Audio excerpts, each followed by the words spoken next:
जेवण करायच्या आधी शेळ्यांना पाला आणायला आलो. तुमची वहिनीला आंबाटचीचा झाड सापडलाय. तिनं आंबाटचीचा तोडूनच आणल्या खायला. शेळ्यांना पाला तोडून झाला, आता घरी निघायचं आहे. आणि मित्रांनो, याची चोक्यावरून आमची काही दिवस भांडणं होत पक्की. घरी आले शेळ्यांना पाला घालून द्यायला लगेच. आज दुपारपर्यंत कांद्याची निधनी करून घ्यायची. या पोर भरपूर लांबून आलात पतंग नियासाठी. आज आहे मकर संक्रांत, म्हणजेच तिळगुळ घ्या आणि गोड गोड बोला. आम्ही कांदा निधू तिथं झाडाला एक पतंग अटकलाय.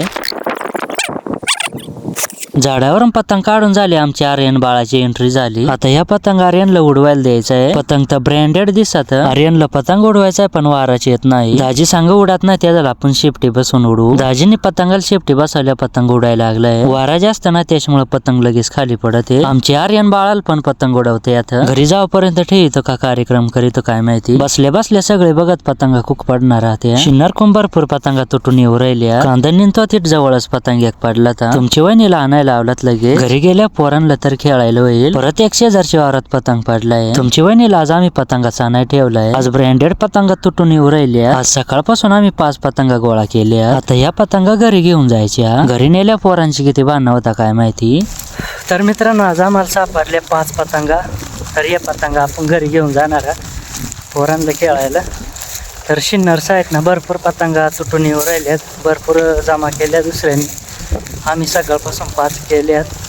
आम्ही इथं कांदा निधू.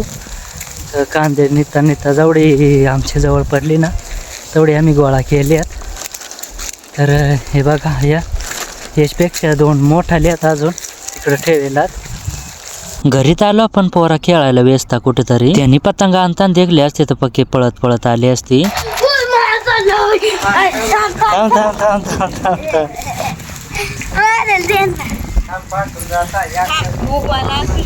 फायनली पोरांना एक पतंग वाटून दिला. पोरा लहान लहान झाल्या, पतंगा झाल्या मोठाली. फ्रेश होऊन आता दापूरला चालू. आमचे करम पाटील आणि दिदी लंतनीला आणा जायचंय. गाडीत पेट्रोल कमी, त्याच्यामुळे पेट्रोल टाकून घ्यायचं. आधी गाडीत पेट्रोल टाकून वायटो करम पाटीलच्या घरी. करम पाटीलच्या घरी पोचलो, पण करम पाटीलचं अजून आवरेल नाही. करम पाटीलला घेऊन डायरेक्ट पतंगा उडवायला. आता आम्ही चाललो गोंदे गावात बाजाराला. गावात आले आधी गाडी लावून घेतली साईडला. आम्ही लवकर बाजाराला आलो, त्याच्यामुळे गर्दी नाही. सगळ्यात आधी आम्हाला बाजार घ्यायला पिशवी घ्यायची. इथून पहिल्यांदा घेतली पालक भाजी शेतकरी एकूण ताजी. नंतर घेतले 1 किलो टोमॅटो. ते पण चांगले निवडून. बाजार करताना छोटा मेवना भेटला. त्या सांगत तिळगुळ घ्या गोड गोड बोला. तिळगुळ तर नाही द्यायला, पण गोड गोड बोला सांगतो. थोडा पुढे आल्यावर घेतलं थोडस पाव.